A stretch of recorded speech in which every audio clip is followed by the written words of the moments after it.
Welcome to Thinking Green. I'm Rana, and well, this is not exactly the last of the shows we'll be doing about regional and New London-based nonprofits, but it's kind of the last of the ones we're doing in the fall of 2018 in the spirit of inspiring people in this holiday season, not only to think about what kind of tangible presents and stuff to get friends and family members, but ways to make contributions to our communities that really make a difference. So today's show is, I have two guests from the New London Community Meal Center Board. Linda Berard, who is the current president and longtime board member, and Paul Meijer, okay, I got it, who is a relatively new board member, and we're going to talk about the work of the Community Meal Center, which reaches a lot farther than people would think just looking at a very small location. Right. So welcome, Linda and Paul. Thank you. Thank you. I guess I wanted to start out asking you how you got involved with the Community Meal Center. We know that in this area there are so many things that people can get involved with. What drew you to this, and what's your history with the organization? Well, I've been volunteering with the board since probably about 1993, going back to my earlier banking days. And food insecurity has always been a top priority of mine. You know, I don't think people realize how easily it is to become one of the statistics where one day you're living great and the next day you're wondering where you're going to get your next meal. Sometimes people have to make the simple choice between, do I pay my rent, do I buy my oil, or do I eat? The people that we see are typically adults, but we are seeing more and more children come through the center. I'm guessing during the times of year when school is not in session in particular. Particularly, and it seems to be more winter. So in the summertime, we don't seem to see that many children. But I was just in there the other day. You know, I try to pop in every once in a while when things are in full force, so I can see what kind of people are coming in and out of the agency. And there are more children than I've ever seen before. So, but it's mainly, you know, people that are, you know, they think just homeless, but it's not always just homeless. It's people that are, you know, probably lower income wage earners that again have to make the choice between, you know, one thing or another. You know, there are some people with substance abuse issues, maybe some mental illness issues, and then there are people that are just down on their luck. Or people have a tendency, especially I think in this day and age, to work paycheck to paycheck. And all it takes is that one bump in the road where they find themselves, you know, needing our services. And I wonder if in winter, I mean, you mentioned the choice between paying a fuel bill and paying for food. Yeah. And I wonder if winter, it's more expensive to live in Connecticut in winter than in summer. It is, absolutely. So that's when people are feeling more stretched. Yeah, you know, and I wouldn't say that statistically we feed more people in the winter than we do in the summertime, you know, because we serve a population that, you know, again, some of them are indigent. You know, we do partner with the Hospitality Center.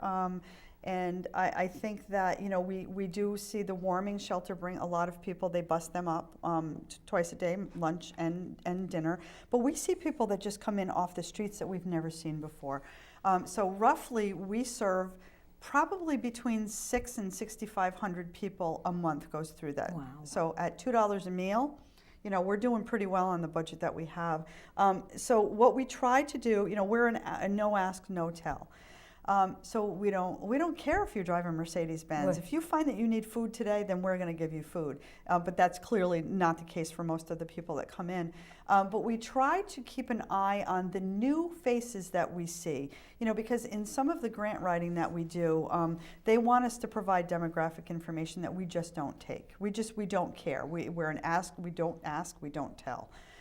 So we try to, though, keep track of the number of people that we see from month to month on a typical basis, as well as those people that we don't see. So roughly, you know, sometimes it can be 300 or 400 people a month that will come in that we've never seen before. And we may see them one day, and we may never see them again. So it is a very transient population. Wow. So how has your role changed over the last Few years. 20 years? You know, it's funny. I started where we would serve on the line, or we would stock shelves. And then about 4 years ago, the then president, John Comishlian, asked me if I was interested in a board role. And I said, you know, I've been involved with the Meal Center for as long as I have. Why not? And at that point, you know, when I came on the board, we had a volunteer. It's the board. The whole board is volunteer, but we had a vice president that was on the way out because she was ready to retire. And I still remember the conversations with the treasurer saying, "No, you're running out of money, guys. You're running out of money." And I finally said, you know, the banker in me is saying, "What do you mean we're running out of money?" So in our coffers, we were down to probably about $30,000. And that's roughly 2 months operating. So Judy Mann, who was our volunteer coordinator, contacted the day paper, and one of her very good friends did an article, and it kind of just blossomed from there.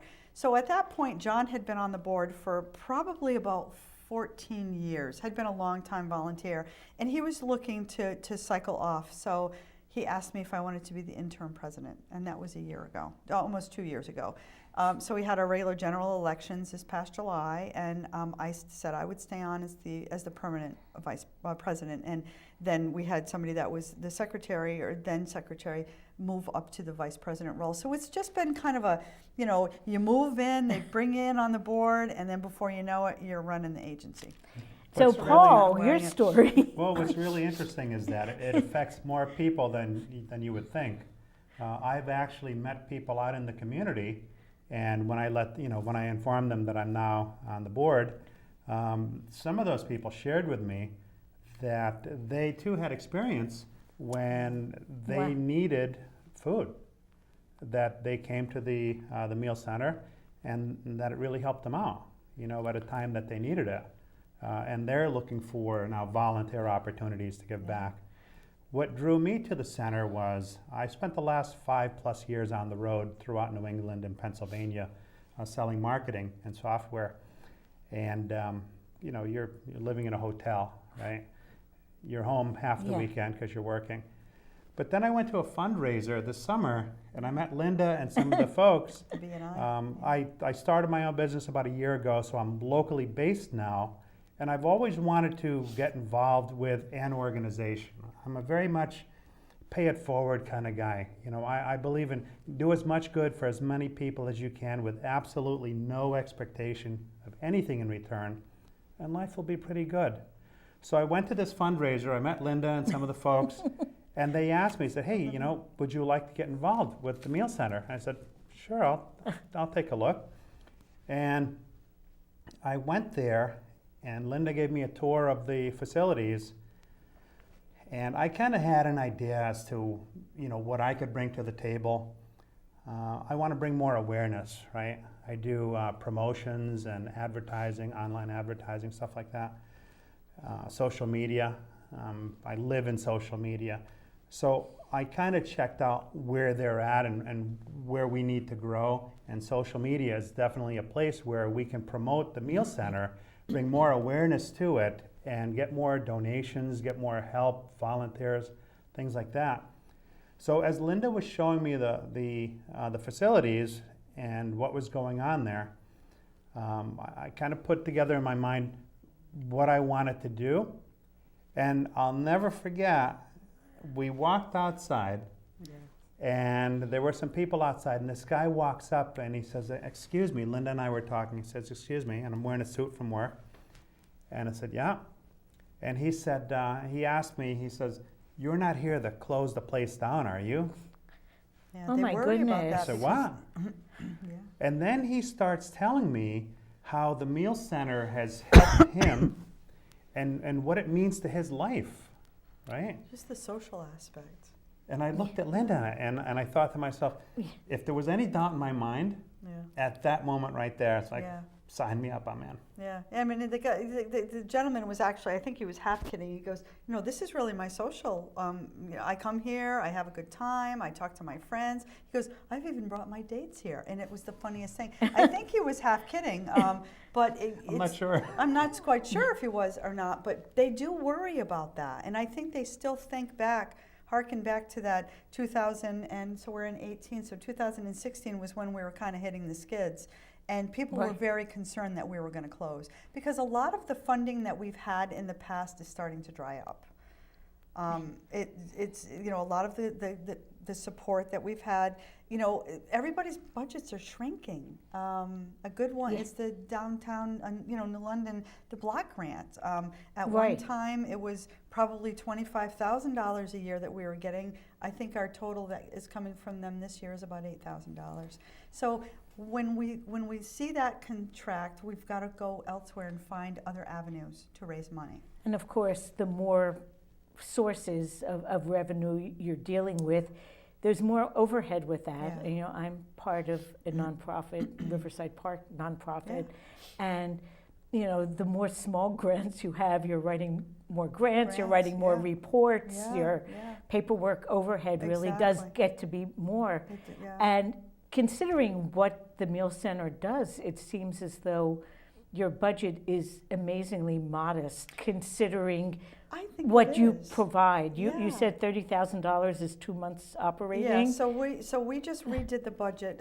We have a 6/30 fiscal year end, so I just reviewed the budget recently, and the operating budget that we have going forward is about $220,000 to operate for the year. So we run anywhere between $13,000 and $15,000 out the door every month. And I'm happy to say that the month of November, we actually took in more than we put out, and that's not always the case. So we have to have a reserve. So when we were down, I'll call it down on our luck, in October of 2016, our goal was to have at least 1 year's operating expense in a savings account. And we've surpassed that. So I'm grateful for that. So I know if the funding stopped tomorrow, we would be there for at least another year. But you have to think in those terms.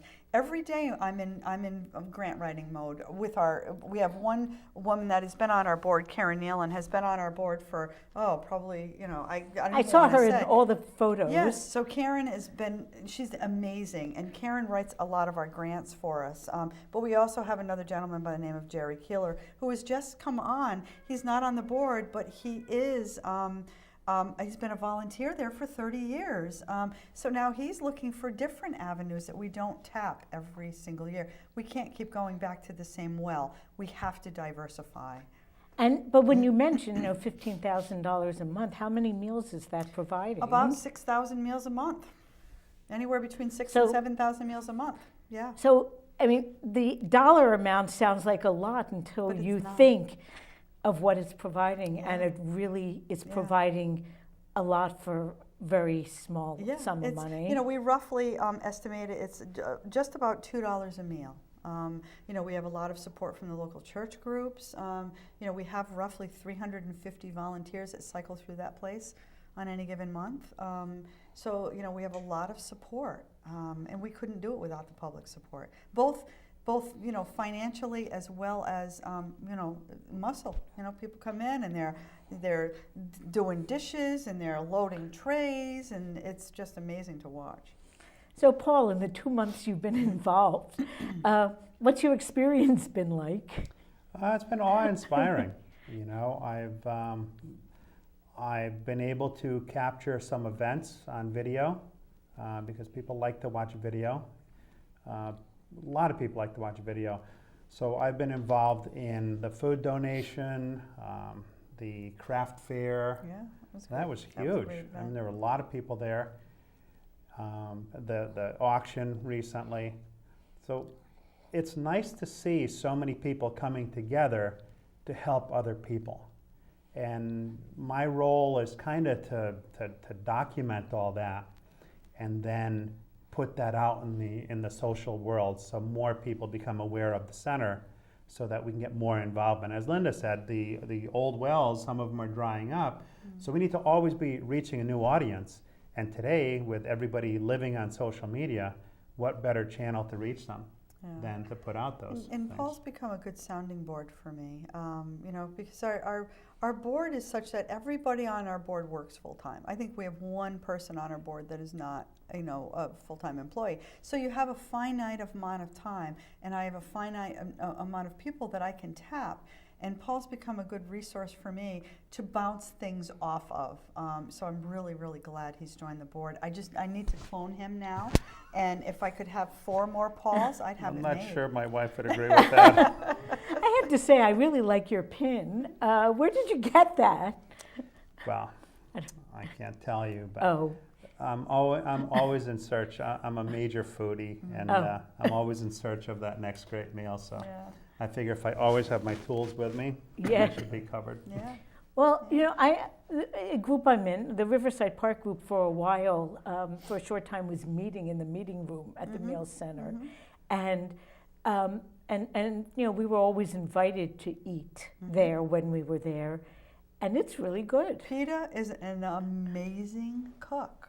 I can't believe, PETA could take a pile of food that you wouldn't think would go together and make the most amazing meals out of it, you know, and the food is good, you know.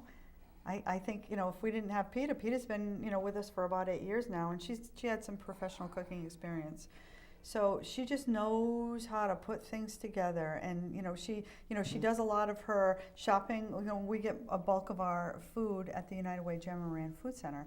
And even now, they're starting to charge per pound, which is something that they've never done, because they're getting squashed too. So, you know, it comes at you from all angles. You know, but the amount of food that goes through that place on a day, like there was a gentleman from Great Neck Country Club, the owner of Great Neck Country Club, Dave Mortimer, had an event where they had a golf outing, and part of the meal was, you know, you get a free turkey. Most of the people didn't want their free turkeys because they had their own turkeys at home. So he came down to the meal center with like 40-something turkeys. Peter put them all in the freezer, and they'll be used from breast to bone. You know, she makes amazing stocks. I don't know what else. I don't know what I would do without Peter around. She's amazing. Yeah, she's a huge part of the success of the Yeah. meal center. Yeah, she is. because And she she can is- just put stuff together. And she is one of the very few employees She you is. have.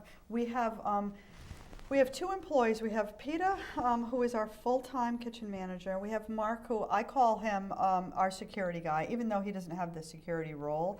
But he picks up food. He does the post office. He checks people in at the end of the day. He is the muscle if somebody gets out of hand, which doesn't happen very often.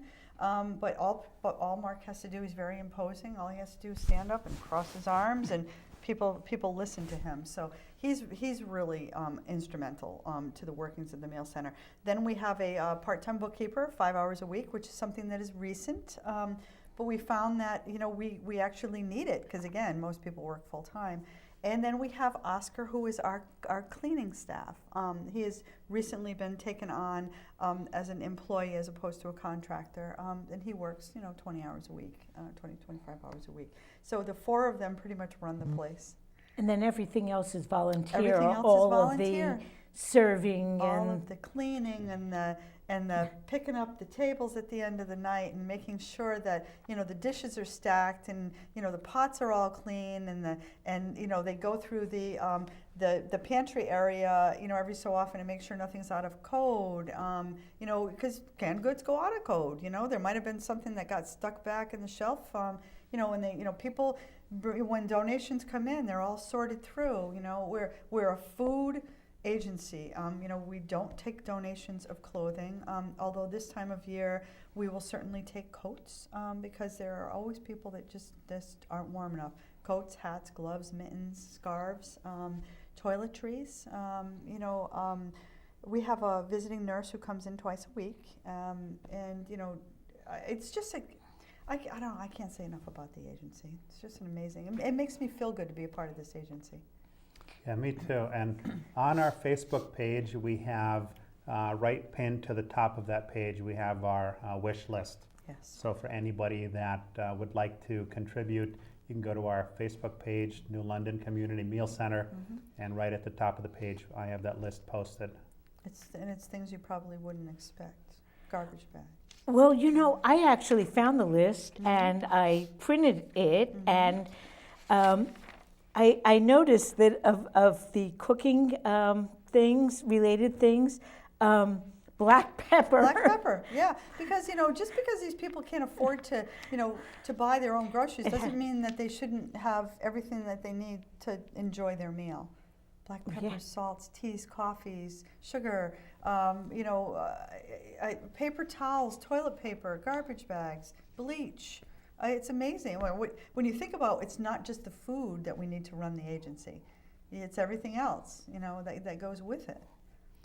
Now, I have a couple of slides just about hunger in general, because I think before the show we chatted briefly about how we all would like to see systemic change, that we wouldn't see people having to make the choice between paying their rent or their medications or their fuel or eating or paying for their food. But it doesn't look as though the system has solutions right now. So, thinking about the need for, emergency services, it seems more important than ever. Yeah, I would agree with that. I think food insecurity, housing food insecurity is just top, and it should be the top of, the priority list. When we think back, 33 years ago, Lori Bellinger founded the agency, and she worked out of one of the churches on Truman Street. And back then, she used to have 2 seatings at a meal because there were so many people that needed to be fed. She couldn't fit them all in one room. And look where we are 33 years later. It's not any better than it was then. If anything, it's worse than it was. When we talk about the number of meals that we serve in a year, it's just astounding that there are that many people that just can't afford to buy the necessities, whether it's food, medication. I think we're very fiscally responsible. And the location that we have now, where we don't have a mortgage on the building, I think it's just the upkeep of the building that is tough. We have some leaks in the roof, so that's going to be one of our capital raises probably for 2019. I've got some contractors coming in to do the bids on that. It's just a constant.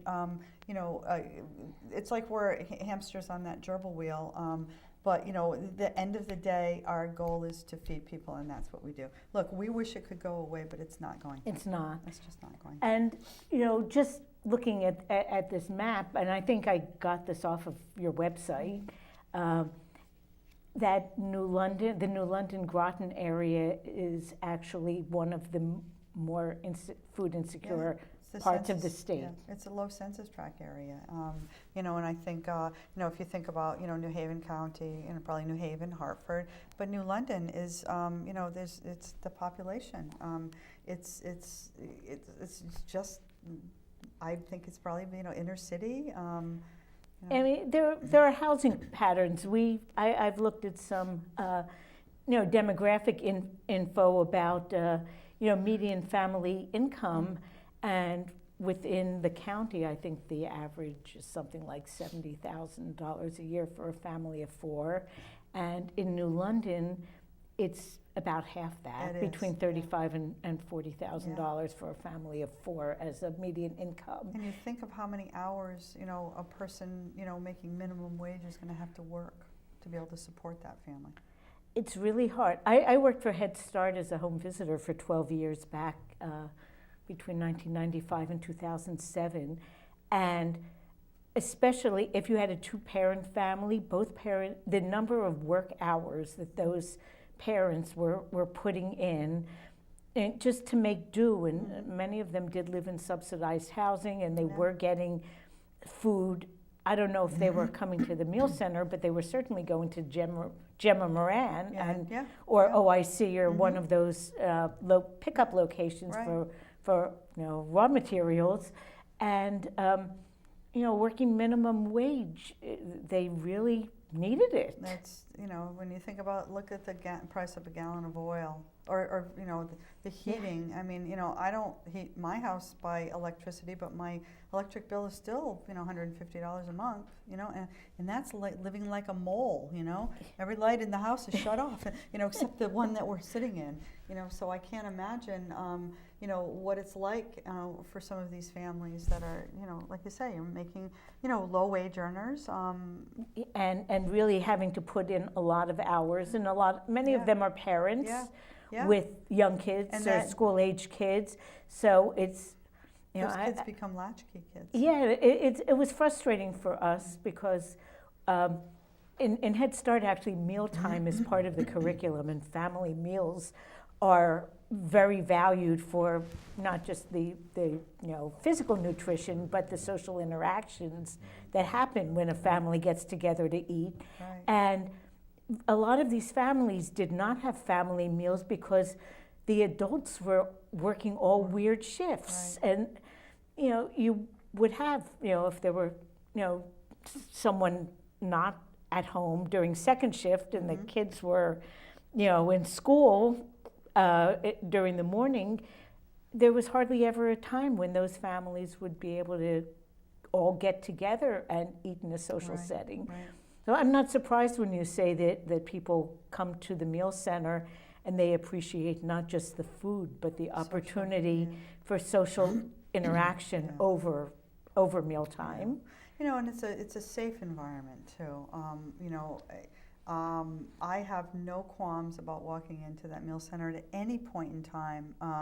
Because it's it's just such a well-run agency, and the people who come in are very, very respectful. I mean, extremely Paul's been there, during the meal, and our board meetings are held during meal times. I think specifically so when the board comes together, they can see how the agency is being run day to day. We don't always get the opportunity to be down there every day. So I think, when you walk in, people are very, very friendly. They're, excuse me, please, thank you. You don't have to worry about going into the agency. And that, again, part of our mission, to provide food in a warm, safe environment for people. Now, Paul, both of you had mentioned this is sort of a time of transition. Traditional funding streams are kind of drying up. What do you see for the next 2019 or 2020 to bring to the food center? In terms of money, is that the question? Sure. In terms of money, in terms of program, and we've got some things on the horizon. We've got our normal fundraisers that they do every year. So one of our board members, Heather O'Connor, who runs an agency called Lady Boss Productions, actually runs the craft show for us every year, and she does that. It's a totally not-for-profit agency. So we always look forward to the craft show in November, and every year it gets larger and larger and larger. Now, where is it held? It's always been at Ocean Beach. Now, whether it will be at Ocean Beach next year remains to be seen, because we seem to be outgrowing the facility. But the problem is that where do you have it? That's actually a pretty big facility to outgrow. Very big facility. This is Port and Starboard. This is Port and Starboard, and it's a wonderful place to have it. It's really open, but the number of vendors that are knocking on Heather's door to say, "Hey, I would like to be part of this craft show," she has to turn people away every year. So we had a waiting list. Of vendors, and something like 1,400 people walk through that place within the course of 3 or 4 hours. So if anyone here has a giant hall with really good access. Really good access and lots of parking. Yeah. And so we can put the bus that we do, a stuff-a-bus every year. And I'll talk about stuff in a bus. Every single one of those seats were stuffed with canned goods this year. From anybody who was coming to the craft show brought a canned good and got a raffle ticket. So it was, and I think most people just did it out of the goodness of their heart, not so they could get a raffle item, but That bus was amazing. And then College kids come and they unload the bus, and then we have our volunteers at the meal center that went through all the food. So we do the craft show. You know, we're hoping to do an event at Flanders Fish Market because we did an event there a couple of years ago that was absolutely awesome, and Paul Formica has been wonderful. He's just a real partner with us. So we usually do a little bit of the fine dining plate price and, you know, raise money that way. We do a steak dinner at the Bird's Eye every year. So we're actually, now we have a fundraising committee that is looking at other things to do, and we've been kicking around a lot of ideas. But again, we're constantly in fundraising motion. But I will say that I've been very impressed with the donations that we've received through the PayPal by the website. Oh, People wow. have just been so generous. So, you know, people, they can go on our website, click on the PayPal, and the money goes directly to the food center. So so you mentioned several of your partners, Gemma Moran and College. It seems as though more and more you're, I don't want to say exactly dependent on those relationships, but those relationships seem like they're more important than ever. What other groups are partnering with you? You know, we have a lot of the local schools. New London High School has been very helpful. St. Joseph's Church has been very, you know, they're always amazing. You know, some of the local banks. I noticed that the bank grants were. The bank grants are good. You know, I just picked up a $5,000 check today from Chelsea Groton Savings Bank. You know, it's amazing. I can Dominion is another partner of ours. Every year, you know, they're as helpful as they can be. You know, Liberty Bank is another. I mean, we can just go on and on and on. Which banks and which agencies, you know, help us out, and they come and they go. And you know, we try not to go back and tap the same wells every year. Bodwine Foundation, the Palmer Foundation. You know, we just received a $5,000 grant from the Hartford Foundation, totally unsolicited. So I think as the word gets out there, you know, kind of like the Fabergé commercial, you tell two friends and they tell two friends, and so on and so on. You know, Paul's, you know, getting the Facebook page, you know, we're getting more hits on the Facebook page, I would say. Quite a bit of activity. You know, obviously the activity on the Meal Center website is, you know, ticked up. So it just goes on and on and on. And I did notice, I went to the Facebook page and the website, and the Facebook page seems like a really good place for people to get the lowdown on what's happening And that's how right Whatever's now. happening. Yeah. Yeah. You know, Facebook pages are so easy to keep updated and just, you know, get out knowledge of events or wish lists or need for volunteers. Yeah. Now, for people who come and volunteer, what kind of jobs do they? Well, actually, before I ask you that question, I have a couple more slides, just so people who have not seen the Meal Center, I think almost everyone who lives in New London, you know, it's right on near at the start of Montauk Avenue, so I think it's a pretty familiar site. Do you know how long the Meal Center has been at that location? At that location, you know what? I don't know remember. I remember when it moved there, yes, but I don't have know to go how back long in ago it was. In my Yeah. vault, and so I really can't answer that. I'd have to go look at the street Yeah, it's card. been there for It's been quite there. a while. But do you know, it is amazing how many people say, "I never knew you were there." And yet, I think it was, as always, things always tend to be controversies when you Yes. move there. It's Yes. kind of a commercial area. It's a and commercial area, but it's so close to downtown, and we're so Yeah. close to the warm shelter. You know, so I think you know, if the city had their way, we wouldn't be there. We would probably be down, you know, somewhere where we weren't as easily accessible to people. You know, because I think one of the issues that we have is that there isn't a lot of room for people to congregate. So you'll often see them spilling out onto the sidewalk, which doesn't make the area merchants very happy. You know, so there is that downside to it. But I think we do a pretty good job of managing it and, you know, making sure that they're not disruptive to the local businesses. Although I think you might hear some stories from time to time. You know, you can't Yeah. fix Although everything. you just said you got a check from Chelsea Groton, Yeah. they're right across the Yeah, street. right across the street. They can't be too mad at you. Yes, right. Yeah. So we try really hard to be good stewards. But talking about 33 years, that's a long time to be in business. And if you look at the building, and I think we probably need to update our pictures to more of the internal workings of the agency. So, Yes. people serving on the line. I That do old have a adage, couple yeah. of inside Yeah, photos, just so Yep. people can see, there's art on the wall. It's Yeah, actually a yeah. very pleasant It is. spot. And I know I've gone there a couple times a year. The Lions have their breakfast Yeah, there, yeah. and they draw quite a crowd. Yeah, And it's a nice setting to Yeah. sit and have a meal in. Then I had to put in one Oh, picture of Peter's, Peter. yeah. I mean, how can you not love that face? And then I have a couple pictures of Some of the kids helping. yeah, Mohegan Sun. Mohegan Yep, Sun. Yep. And just I don't know what event this was, but it looks That's probably one of the Relative- church that looks like an older picture, but it's probably one of the church Yeah. functions. Sometimes they'll have their annual meetings and use the facility when we're not open, which is always people are welcome to use the boardroom. So like you mentioned the Lions Club. They've also been a really good big supporter of ours.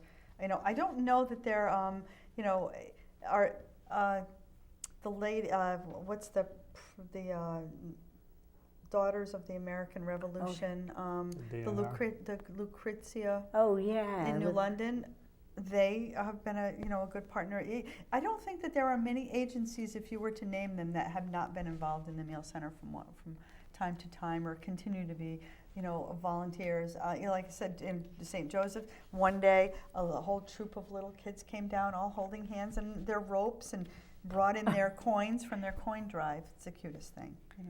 And I've run into a lot of people I know who, and here's one more picture of the inside, and this is my last photo. I had to put in one that has a picture of Milton Cook because he was so. Laurie Bellinger started it, but Milton Cook really shepherded it through a fairly long period of time. Yeah, and he did, and and when he passed away, we're doing the best job that we can to make them proud of us, and I think we're doing that. What do you think, Paul? I think so. Yeah, I think we are too. We're not hearing the way we were a couple years ago, like fears of the meal center shutting down, I don't think that's going to happen. and that was pretty scary. It I was. imagine not just for people who utilized it, but to think, as a community, you really don't want people who live in our community to be going hungry. Right.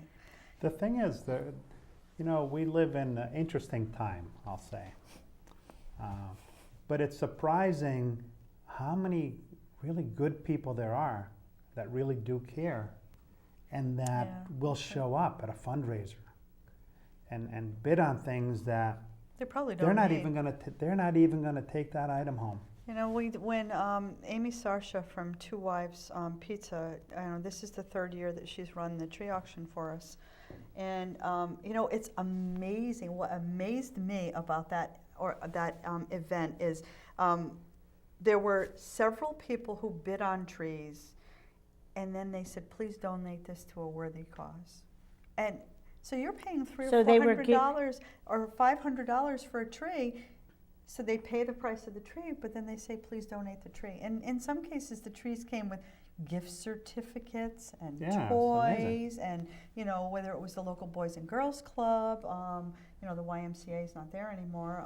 But one of them, we would have taken one at the soup kitchen. We just don't have the room for them, But I think there were probably 6 or 7 There were a trees number of people, that people just donated. I mean, people show up, they actively participate in the bidding Yeah.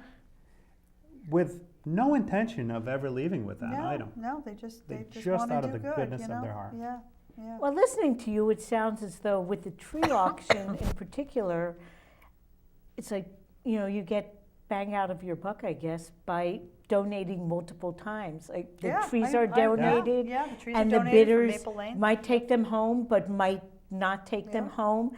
So their donation is going really to two causes at once. Yeah. That's exactly right. And there were, I think, 21 trees this think year. so. And a lot of the local businesses, they adopt the trees, they decorate the trees, and so like Liberty Bank had a budget, and the tree was gorgeous, and it's always fun to see how much the tree will go for at the end of the day. We always There were some think, beautiful there were trees. some beautiful trees there this year, and Amy's been kind enough to continue the effort to keep that going every year. Now that takes place at the Elks Club, It's correct? been at the Elks Club for the last 2 years. Prior to that, it was the Guard. It was next to the Guard in a couple of the empty storefronts.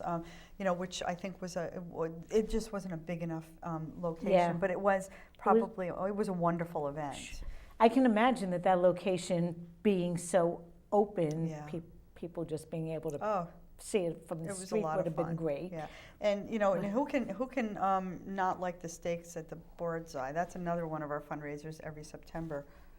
The steaks are they're just enormous. The food is wonderful, and you'd be surprised that people come. They do a 50-50 raffle, and there has not been one year that we've done that the person who won the 50-50 raffle didn't say, give They it to just the meal center. donated. They just donate it back. It's it's amazing. It's just amazing to me. The people that give out of the goodness of their hearts, and it doesn't always have to be the monetary donation. Although that's what keeps the lights on, we wouldn't be there if we didn't have the volunteers that come in day to day to day. And I did want to talk a little bit more about people And what can volunteering and what kind of things can be done. Mm-hmm. Clearly, with only 4 employees, most of them part-time, Right.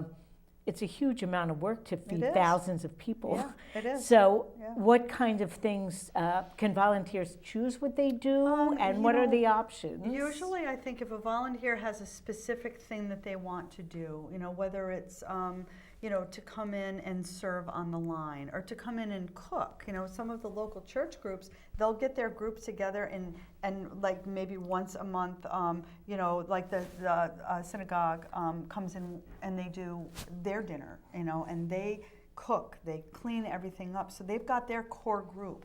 But I would say if somebody was interested in volunteering, all they would have to do is contact the meal center and talk to PETA, whether it's you want to stock shelves, whether you want to come in once a week and serve. We can certainly do that if you have a penchant for washing dishes and pots and pans, and stocking shelves, helping clean, sitting with the visiting nurse, anything.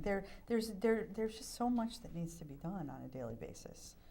From plating desserts to plating dinners, making sure that the milk's full and that people get the coffee, or don't take more than one dessert because there's not enough to go around.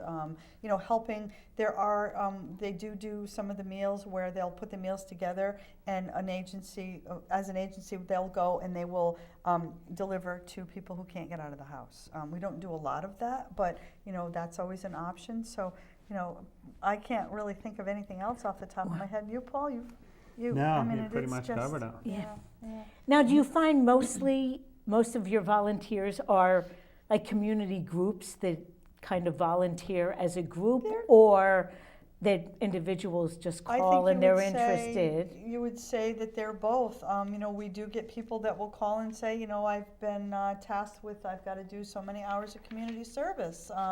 What can I do? As long as they haven't been in, for something that's horrid, PETA will find a spot for them. If they've got to do, 30 hours of community service, she'll break it up so, they're there when we might be short. Sometimes people go on vacation and they can't come and volunteer, so she'll have people come and fill in, with those local groups that do come in on a regular basis in their time slot. She does a great job with Oh, she's making amazing. sure that She's covered. everything is properly staffed, Yeah. and she squeezes every ounce out of every meal. Oh my God, And it's some. amazing. Yeah. And you know, they will take donations of cooked food from you know, as long as it hasn't been served, you know, because sometimes, you know, people will have events and there's always an abundance of food. And as long as the food hasn't been plated Yeah. or touched in any manner, you know, Peter, we can take it at the food I think center. that's happened, you know, we go to the Brigade community meals at Benny Dover that are held weekly. And I think I heard that at times they They'll have extras. and if they'll they bring have it down. extras that have Yeah. not been Yeah. plated, that they can take Yeah. them to the meal You know, a lot of center. times you'll see, you know, September's the zucchini month, I call it, you know, because everybody brings those baseball-sized zucchinis that they don't have anything to do with out of their garden because it's gotten away from them. How many people have a garden that, you know, Right. it doesn't have that errant zucchini? Peter makes breads, she makes soup purees. It's amazing what she can do with a zucchini. So And if people have garden overflow, yeah. I'm guessing that fresh food Yeah, fresh is is good. kind of It's a real hard premium. to find fresh, you know, because if you think about, you know, just the basic salad, even an iceberg salad that, you know, if people think, oh yeah, I can go to the grocery store and buy, you know, a head of lettuce for $3. Well, you know, somebody may not have that $3. So if people want to, you know, donate, you know, root vegetables, you know, we go through an awful lot of potatoes and onions and carrots and, you know, because they're usable in so many different things. You know, today I was down there accepting the check from, you know, this morning, and they were making broccoli soup for lunch. It's, you know, fresh broccoli that one of our volunteers was chopping up into pieces, and it's amazing, just amazing. Now, I wanted to mention to people who might be watching, what days are meals provided and what times are meals provided? Lunch and dinner every single day of the week except Sunday. Saturdays meals. So I would say if you want to come in down for dinner, 5 o'clock's a good time to come in. You know, 11:30, 12 o'clock for lunch. You know, they get them in, they get them out, but we're open every day. And even, you know, in the storm we had last year, I think, what do we have, about 18 inches of snow? Peter was down there to open the shelter. Open because of the people that come from the shelter. Wow. You know, so she's there, rain or shine, just like the postman. You know, So, amazing. yeah, whatever happens, She's gonna be people there. can get a meal. Yeah, people can get a meal. Yeah. Well, we have about 5 minutes left, and I wanted to mention to people that if they go to the website, I saw there is a list of like resources for people who need help. So if someone knows someone who is hungry, they can come for the meals, but do you know of any other resources or ways that they can, you know? You know, I focus primarily on the food center. So those lists change from time to time, and I'm not really sure how updated that Yeah, list I don't know is. how updated it is either, but it mentioned, well, Connecticut Food Bank and Yeah. Hunger Connecticut, Yeah. Food Share. Yeah. Some of the demographic information that was on your website was from UConn. So the study of, you know, food insecurity is something that is very much on people's minds. Yeah, right. You know, I would say, you know, the Visiting Nurse Association, you know, has been a good partner. You know, so that's, you know, if anybody wants to come down and you know, has an ailment that they, you know, they just can't get to the local, you know, I don't know, L&M, you know, they can always come in, and, you know, our times for the visiting nurse is posted on the door. You know, we have, I'd have to really That's a great look at- resource, by it's the a way. great How long have you had resource. the visiting nurse For a coming? long time. They've been there for years. There was a period of time that, you know, they had didn't have the funding, but they're back. And I like I said, 2 days a week I'd have to go back and look at the list because it had just recently changed. But I think I want to say Tuesdays and Thursdays they come in during the evening meal hours. And what kind of things do they do? Just counseling, or do they? No, I mean, she will hand out toiletries, toothbrushes, toothpaste, talk to them about, at-risk behavior. If you have a toothache, she can, give you the name of probably a local agency that could help with, fees for dental. So they're a good resource for that kind of thing. Again, I'm more on the daily operation of the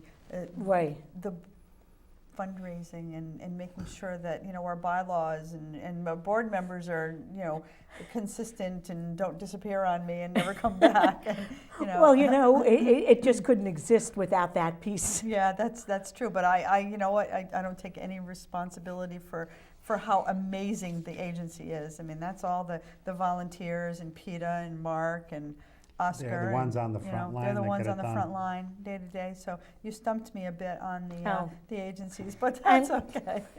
Well, part of the purpose, goal of our show is to let people know what's going on locally.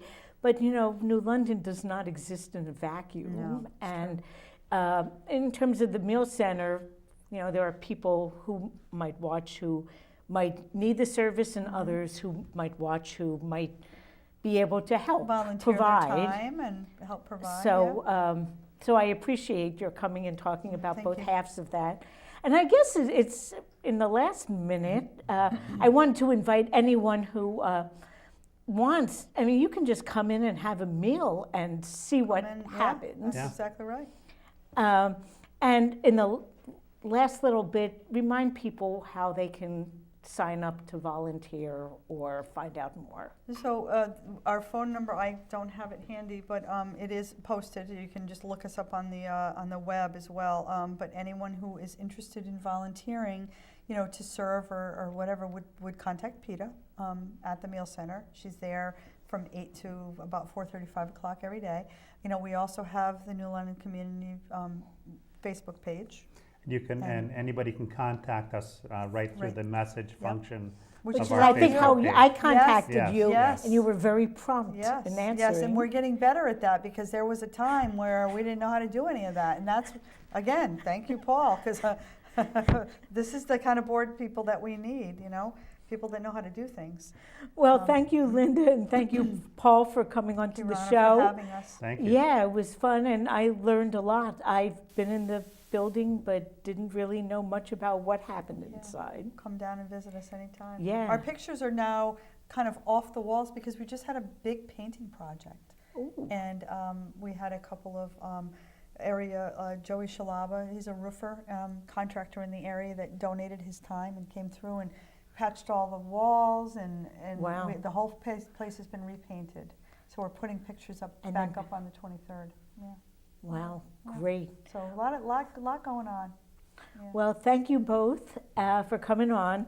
Next week, actually the next show is January 8th, and we're going to kind of go back to just talking about issues. We have Luther Weeks, who is talking about some legislative initiatives of the Connecticut Secular Society. So we'll see you then, and thanks again, Thank you. Thank you. Paul and Linda, for coming on tonight. Yeah, we appreciate it.